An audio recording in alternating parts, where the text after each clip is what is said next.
Well, look, I want to say this. Terence Crawford definitely lost to Canelo. You insane. Said no one ever. You insane. I said no one ever. I was gonna say you insane.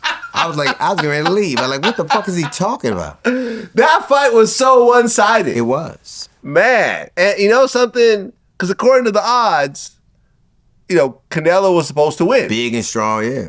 But Crawford just completely dominated that fight from start to finish. All my guests were all saying Crawford. Oh, but I was asking, I was like, is it a racial thing? Or are you rooting for the black guy? And, some of them said yes. Some of them said no. They really believe that Crawford's the better. He's a skilled boxer. He can fight both sides. He can take a shot. He can give a shot. He knows angles. He's right and left-handed. I never thought, what I didn't think would happen, what I did think would happen, I thought he would catch him with some shots and he'd have to gut it out. He never even hit him. Oh, you mean Canelo never hit Crawford? Canelo never even hit him. No. And I like Canelo. Yeah, Canelo's I think he's a powerful boxer. Yeah. I remember when Bernard Hopkins was fighting Tito, and everybody thought Tito would win, and I knew Bernard would. I'm like, and Bernard said, you ain't gonna beat me with one gun. It's dudes that are so skilled, like what we see ain't what they see. Mm. The thing was that even though Canelo was bigger, Bud was taller. True. Yeah, but Crawford had to go up in weight to fight Canelo, though. Canelo was naturally stockier, a bigger guy. That's why I thought, with all the experience and everything else like that, I think Canelo was going to win. But Crawford proved me completely wrong. He proved the world wrong. When Crawford took it out of his shirt at the weigh-in, I was like, this is over now. Because he was all ripped up? He looked like he carried it well. Yeah. Imagine being a great boxer and you move up and you get to eat a little more and live a little more. Like, I saw them at the pre-fight on Netflix, and he was eating fried chicken. I went, this thing gonna whoop his ass. I get to eat fried chicken and fight? I'm finna fuck this nigga up. Well, what was crazy is after the victory parade in, Nebraska? Yep, Omaha, Nebraska. Where I'm playing Thanksgiving Eve. I have a gig at a theater in Omaha. Okay. Well, he gets pulled over by the police. Of course. And they draw guns on him. Of course. Stepping out, seatbelt. Seatbelt, step out. I'm opening the door. You can take I'm mine opening off the door. of me right here on my right.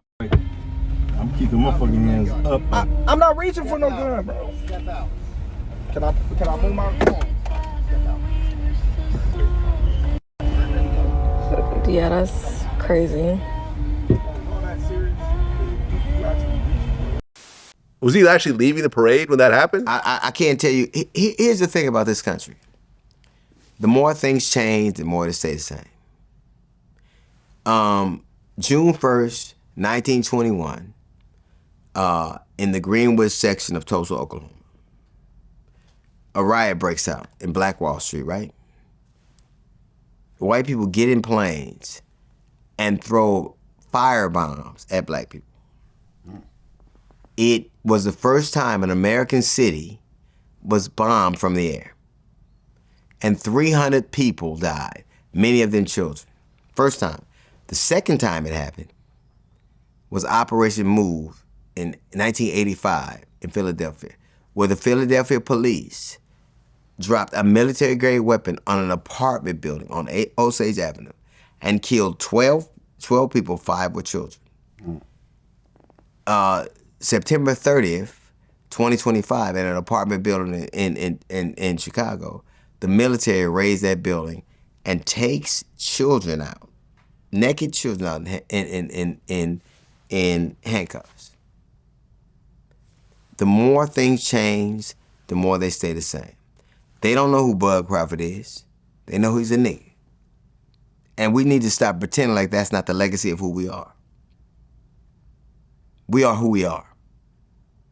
And every iteration says that when they dropped a military-grade weapon on that apartment building, the citizenry was incensed, the city council was incensed. You know what happened after that? Nothing. Not one person went to jail. Not one person was brought up on charges. So if that is our experience here, why would it be different just because of man? There would be men, black men returning from war, fighting the axis of evil. And they would be hung in their uniforms. Why? because this is who we are. So Bud Crawford winning a championship, I think is significant, but it doesn't compare to you defeating Hitler. And you could defeat, and they would hang them because they had their uniforms on. So why is that different? A man coming back from Vegas or a man coming back from Germany and treated like second-class citizens? How could that be different? Yeah, man, it was crazy. It was a crazy situation. I was definitely sad when I heard that. Sad is, it seems familiar to me. It seems sad, but it does seem familiar. Yeah. Yeah, especially in his hometown when you think this is the most famous human being in the whole state right now. Well, no, Warren Buffett's probably more famous. Oh, yeah, Warren Buffett. Yeah. There you go. By a lot. By a lot. No, I think 30 and below, I think Bud Crawford We're talking is way about, more famous. listen. Anywhere around the world, you say Warren Buffett. Yeah. No, Anywhere around the world, you say Buffett. I got rich following Warren Buffett. Okay. So I can't say shit, Okay. right? You know, I love You Warren talk Buffett. to me like I don't, like I don't know what I'm talking about. I know, That's so crazy to me. I don't know, but I'm saying at that moment, I would say at that very moment, that day, when you show a picture of Warren Buffett and Bud Crawford to every single person in Nebraska, they would probably say Bud Crawford. It depends on where they lived. I've never been to Nebraska. I have. You're about to perform there? I have, yes. Okay, I've never been there, There's so I have no nowhere in this idea. I'm country just I haven't talking been. right now. I've been. There's nowhere in this country, not a state in this country I haven't been to. Okay. And What so- is different about Nebraska? Well, we're having a conversation about Bud being the most famous person in Nebraska, not by a long shot. He's not. He's not by a long shot. But I think that like all of the things we do, we're prisoners of the moments we're experiencing. Okay. That's Warren interesting. Buffett could have paid for the fight that Bud Right. he could have paid for. So I Paid do off the think, whole thing. right, Yeah, like no, I right feel now, it. No, you're right. I It's get you. Saudi Arabians that go, wow, this motherfucker got money. So let's not. Yeah, that's true. They know Right, Bud Crawford. right, is. right, Yeah. right, right. And it was a Saudi there at the No, right there, yeah, front row. Yeah, right there, ringside. Right. So I think that we tend to view things from our vantage point and don't leave room for there might be another angle we're not seeing.